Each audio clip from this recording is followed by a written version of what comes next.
The more the mud-face tried to entice them, the more HuaLian became alarmed. Everyone, stand back. Don't go near him, and don't listen to a single word he says. The crowd broke up and hurriedly moved away. The mud-face continued to chuckle. There's no need to be so mean. I'm a human too. I won't hurt you. Oh, you're mistaken. You look nothing like a human, HuaLian thought. Just then, one of the merchants suddenly snuck back toward the field, perhaps thinking that he must still bring back some herbs for the wounded. He bent down to pick up the bushel of ferns that he had dropped in fright earlier, but the mud-face twisted and spotted him, a glint in its spinning eyes. Oh no, HuaLian thought, rushing up toward the man. Don't pick that up, come back. But it was too late. The mud-face opened its mouth, and a long, blood-red thing slithered out. What a long tongue. HuaLian grabbed the merchant by his collar and hustled backward with him in tow. But the tongue that flew out was freakish in its length and barged right into the merchant's ear. HuaLian felt the body in his hold convulse violently. The merchant's limbs writhed non-stop, and the man let out a short, agonizing scream before falling to the ground. That long tongue dug out a large chunk of something bloody from his ear and brought it back to the mud-face's mouth. The mud-face happily chewed and cackled, his laugh so disturbingly loud it filled the entire palace grounds. So good, so good, so delicious, so delicious. I was hungry, so hungry. His voice was sharp and shrill, both eyeballs bulging and bloodshot, horrid and obnoxious. This man, who had been buried for over 50 years in the grounds of an evil-filled kingdom, had already been molded into its soil and became something other than human. HuaLian loosened his hold on the deceased merchant, his entire arm shaking. He was about to attack the repulsive monster when the mud-face screamed again. General, General, they're here. A deafening cry, more savage than that of a beast's, echoed in the distance. A dark shadow dropped from the sky and landed heavily in front of HuaLian. The entire palace grounds quaked in its landing. When it slowly stood up, the crowd was jailed in its enormous shadow. This man was gigantic. His face was as grim as steel, his expression ferocious and turbulent, like the face of a beast. A thin layer of armor draped from his shoulders and reached down at least 9 feet. Rather than a man, one could say he was more like a walking wolf. Behind him, more and more similar forms appeared. 1, 2, 3. Over 10 of these men jumped off the roofs of the palace and surrounded them. Each one of these men were large like horses, built like beasts, and carried a sharp, tooth-filled mace on their shoulders. They might as well have been werewolves. When they encircled around the intruders in the garden, it was as if a large steel cage had fallen upon them. These were the soldiers of Banyue. These soldiers emanated a black aura, undoubtedly no longer alive. HuaLian was tense, with Ruya in position, ready to attack. However, when those Banyue soldiers saw them, they didn't rush in to kill. Instead, they raised their heads and roared in crazed laughter and howled in a foreign language. The sound of their words were ghastly, guttural and heavy in tongue rolling. It was the language of Banyue.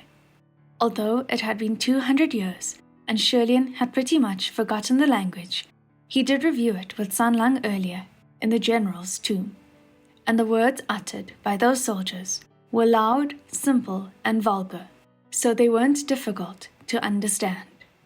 He heard the soldiers call the first man general, their conversations filled with words such as take them away and won't kill them for now. HuaLian took a deep breath and forced himself to relax. He said in a low voice, "Everyone, don't panic. These Banyue soldiers won't kill us for now.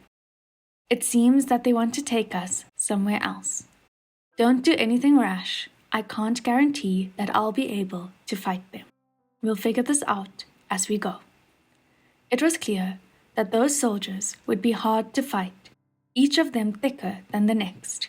Even with Roya in his hand, suffocating one would probably take a lot out of him, never mind 10. With mortals around him, HuaLian couldn't do anything bold and could only remain vigilant and protect them the best that he could. San Lang didn't say anything, and the others had already lost all nerve. Even if they wanted to do anything rash, they wouldn't know how and could only nod tearfully. Next to them, the mud-face screamed again, "General, General, please let me out. I detained your enemies. Let me go home. I want to go home." Seeing the Banyue soldiers, the mud-face became hysterical, screaming and crying, blubbering nonsense, with some Banyue words mixed in. No doubt learned from the many years he spent buried here.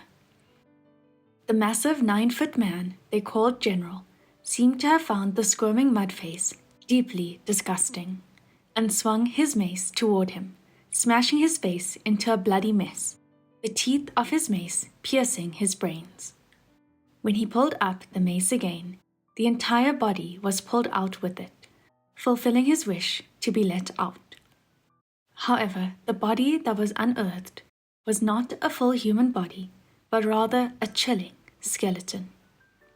The merchants screamed in fright. The mud-face, bloody after having crumpled off the mace, seemed to have also frozen in fear after seeing his own body. "What's this?" he screamed. "It's your body," HuaLian reminded him, seeing that the mud-face was numb in disbelief. This man had been buried in the desert for over 50 to 60 years. His body fertilized the Shanyue ferns until they had cleaned him of his flesh, with only bones remaining. "How can this be?" the mud-face cried. "My body isn't like this. This is not my body." His voice quavered as he cried out, but HuaLian only thought him tragic and terrifying. He shook his head and turned away. Next to him, San Lang laughed mockingly. "Is it only now that you're not used to your body? What was that thing that came out of your mouth earlier? You didn't think that to be odd?" The mud-face countered immediately. "That wasn't odd. It was just a tongue, a bit longer than average." "Yeah, sure, just a bit longer." San Lang's voice was full of ridicule. "That's right," the mud-face cried. "It's only just that much longer. It's all because I spent decades trying to live off of insects, forcing my tongue to extend. That must be how my tongue came to be like this." Perhaps he was indeed human when he was first buried, and did his best to survive by swallowing insects with his tongue. But he became less human over time. His tongue grew longer, eating more than just insects, worse things. Having been buried for so long, however, he couldn't see his own true form and could neither accept nor believe that he was no longer human. The mud-face kept trying to assure an unlistening audience. "There are other people who have long tongues. It's not just me," he said. San Lang laughed again. Watching him, HuaLian could feel chills, hearing him laugh. HuaLian thought that, sometimes, when this boy smiles, there's a certain cruelty hidden beneath the skin, a coldness that could rip off flesh. "Do you think you're still human?" San Lang asked. Hearing the question, the mud-face became agitated. "Of course I'm human. I'm human," the mud-face screamed. He tried to move his white, bony limbs all at once, as if trying to crawl away. Finally unearthed, he was mad with joy, cackling, "I'm going home. I'm going home." Crack! the Banyue general seemed to finally have had enough of this monster's shrill cries and crushed his bones in one stomp, killing any more of his cries. After trampling the mud face, that general roared to the others. Then the Banyue soldiers all raised their maces and growled to HuaLian's group and started herding them out of the palace. HuaLian walked up front, with San Lang still following close behind.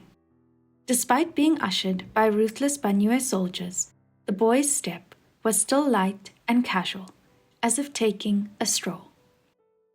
HuaLian had been meaning to find opportunities to talk to him, and after a while, when the Banyue soldiers went back to conversing amongst themselves, HuaLian spoke in a low voice. "Those Banyue soldiers call their leader general. I wonder who it is," he said. As expected, San Lang had answers to all of his questions.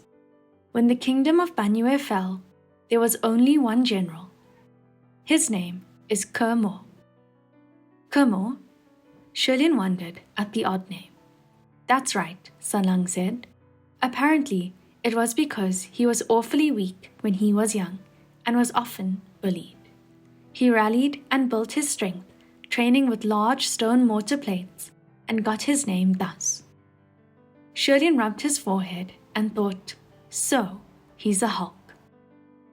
San Lang continued, "Legends have it that Mo was the strongest warrior in the history of Banyue, 9 feet tall and extremely powerful.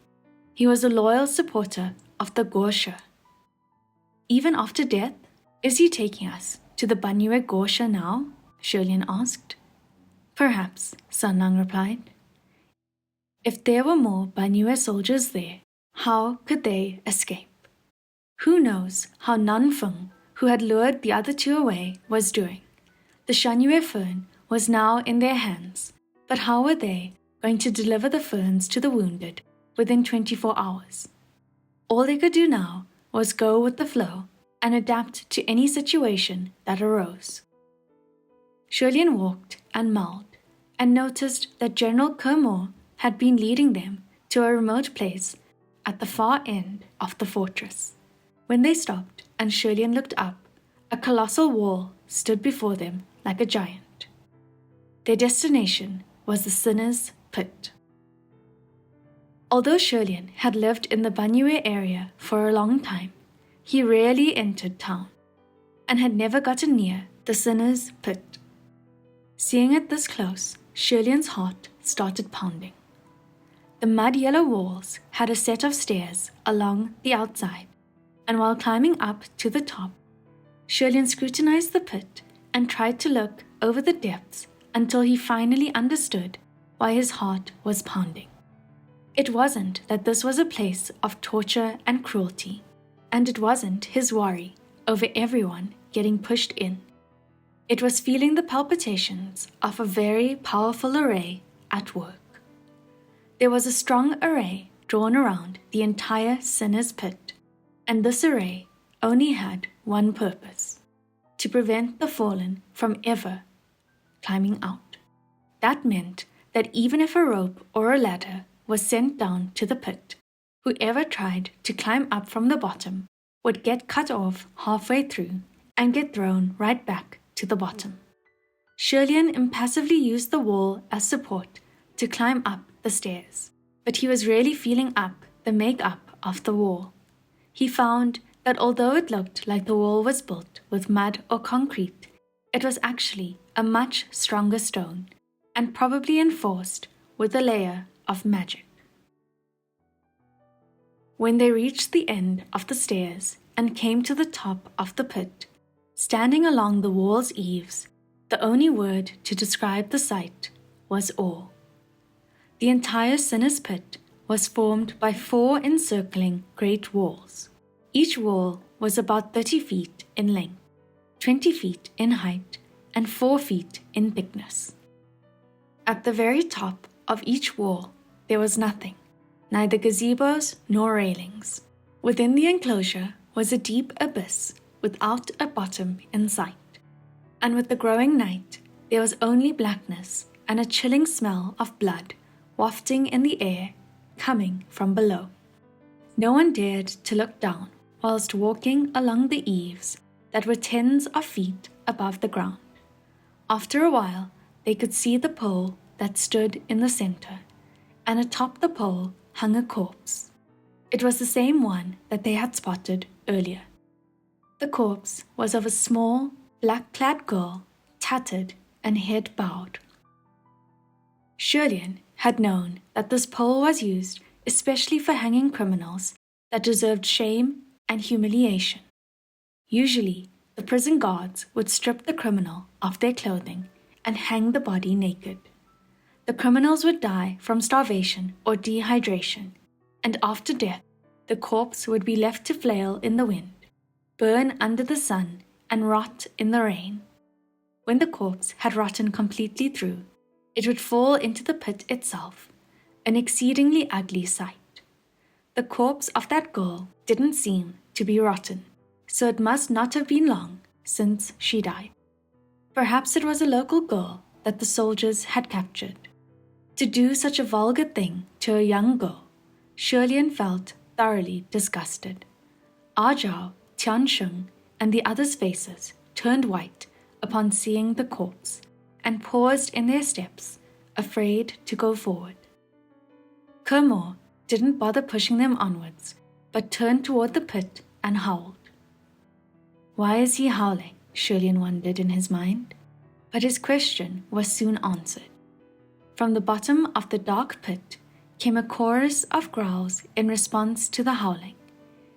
It was like the roars of beasts, the bellows of tsunamis, and the wails of monsters.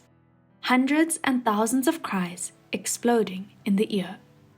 The walls trembled with the noise, making those standing on the eaves lose balance. HuaLian could clearly hear the sound of rocks and debris falling within. Only criminals were thrown into the sinner's pit. Were those the souls of the dead, answering Mo? Mo howled again, and HuaLian paid more attention, listening. This time, Mo wasn't making meaningless noise, and it wasn't curses either. Instead, it was encouragement. HuaLian was very sure he heard the words, "my brothers." After howling, Mo turned to the soldiers watching HuaLian and the others and roared another command. HuaLian understood. He had said, "Just throw in 2 and detain the rest." The others might not have understood what was being said, but the intent of those soldiers was not hard to guess. Everyone looked pale as ghosts. HuaLian saw that a couple couldn't even stand upright anymore, shaking from fear. He stepped forward and said in a small voice, "Don't worry. If anything happens, I will go forward first." HuaLian thought that if they all must fall, then he might as well be the first one so that he could check things out. It couldn't be worse than venomous snakes and beasts or menacing ghosts. He couldn't die from falling. He couldn't die from poison. He couldn't die from bites, and he couldn't die from getting hit. As long as it wasn't some pool of corpse-dissolving water, his body shouldn't be damaged too horribly. Besides, he had HuaLian with him. Even if he might not be able to escape from the array, he could still use it to catch the others that would fall after him. Mo had said, "Detain the rest," meaning that most of the group should be temporarily safe. After all, it wasn't easy hunting for prey in the Gobi Desert. They should rather savor them instead of eating everyone in one go. HuaLian cleared his thoughts, but next to him, someone else couldn't hold their breath any longer. Ever since they had reached the top of the sinner's pit, besides Sanlang, who looked like nothing was out of the ordinary, everyone else was shivering in fear, especially Zhao. He must have thought that if he was to die, he'd go down fighting. He closed his fists and charged toward Mo. This charge looked as if Zhao was ready to bring Mo down into the pit with him. Mo was the bigger man strong like a steel tower, but even he got pushed back 3 steps from Ah Zhao's desperation. He roared in anger and instantly threw the young man into the dark void. Everyone started screaming, and HuaLian called after him too, "Ah Zhao!" Just then, from deep within the chasm, came a roaring cheer and sounds of the violent ripping of flesh like starving beasts fighting for their only meal. It was easy to understand from hearing the noises that the young man Ah Zhao would never survive. HuaLian did not expect this development and was dumbstruck as well. He had been suspicious that Ah Zhao was a subordinate of the Banyue Guoshe, purposely leading travelers astray to the ruins. He was also suspicious that the one who was here 50 to 60 years ago was Ah Zhao. But the young man ended up being the first to get killed. With this jump, how could he still live? Was he faking his own death? But now that they were all enslaved under the control of the Banyue soldiers, if Ah Zhao was a Guoshe's subordinate, he'd have the upper hand and could very well reveal his true identity in glory without doing anything extra like this. Why would Ah Zhao rush toward Kermo and die a meaningless death?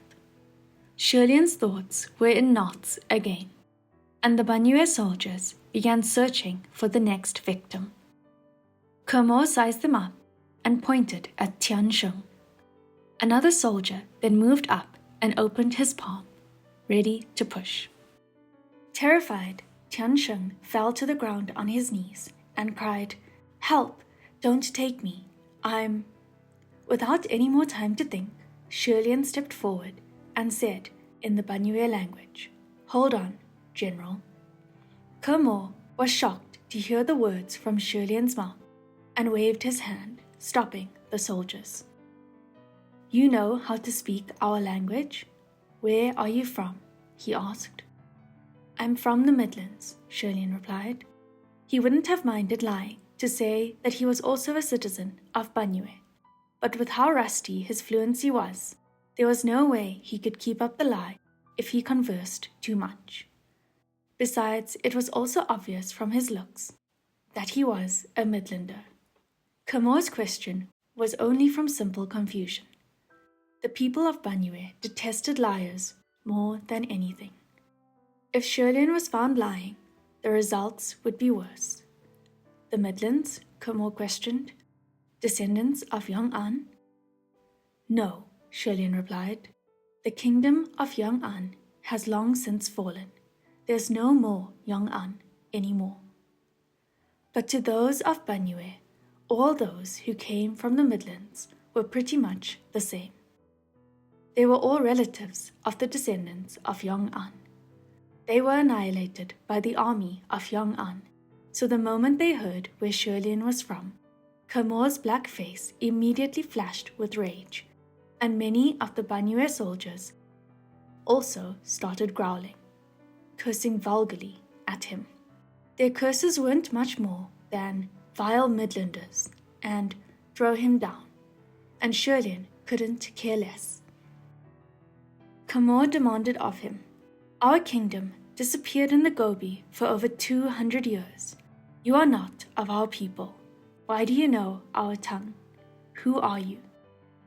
HuaLian couldn't help but steal a glance at the calm boy behind him, mentally hoping that if his lies fall apart later, maybe he could shamelessly ask Sanlang to save him.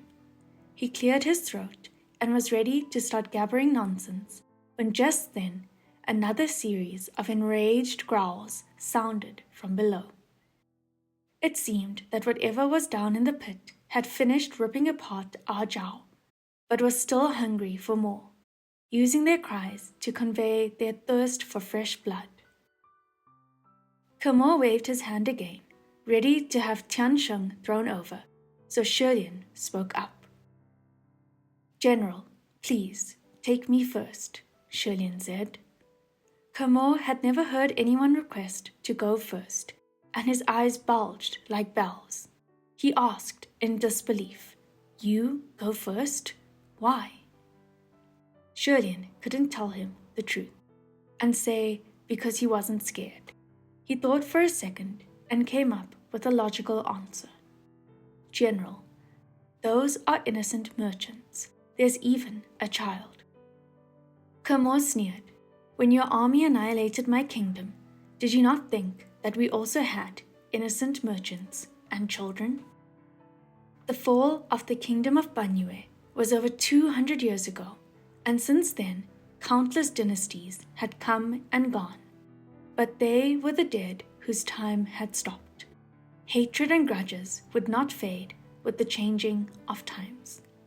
Ke continued, You're very suspicious. I will need to question you. You are not going down. Throw in another one, he commanded.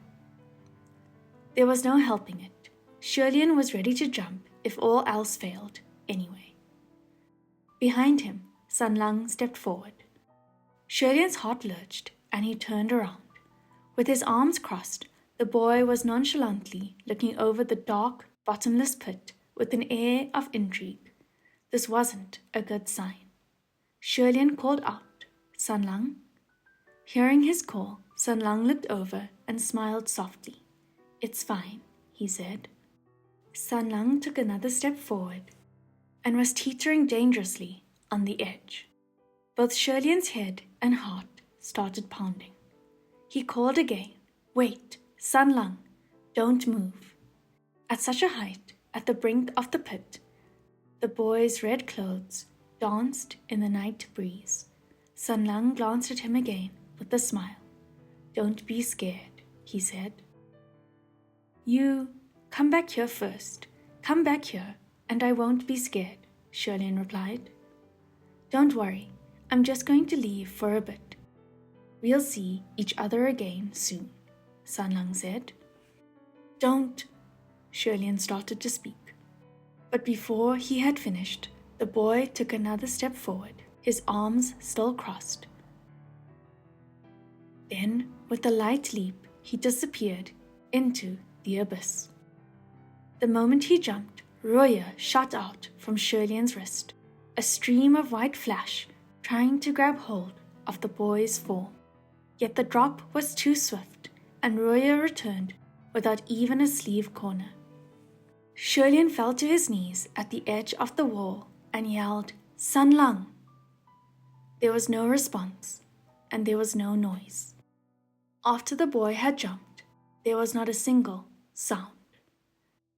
Next to him, many of the Banyue soldiers started yelling instead, all dumbfounded and bewildered. What was with today? In the past, they had to catch their prey and throw them into the pit, but tonight their prey took turns fighting to jump down on their own, and when held back, they jumped anyway. General Ke yelled to get his soldiers under control.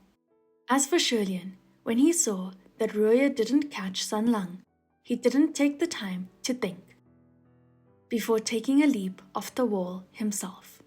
But when his body was still in mid-air, he felt his collar tighten and he stayed in mid-air. It turns out that when General Ke saw that HuaLian had also jumped, he stretched out his arm and grabbed HuaLian by the collar, preventing his fall. If you want to join me, that's fine too, HuaLian thought. And like a snake, Roya shot out once more and wrapped itself around the arm of Ke then roped his body whole. Ke saw that the white silk band was unpredictably deadly and spirited, and contorted his face and popped his veins. His muscles instantly burst in size, trying to rip apart the fabric, tying him down. HuaLian was at a standstill with Ke when he saw something peculiar from the corner of his eye. The corpse that was hung on the pole suddenly jerked and raised her head slightly. The band of Banyue soldiers also saw the corpse move and started yelling, swinging their maces to attack it.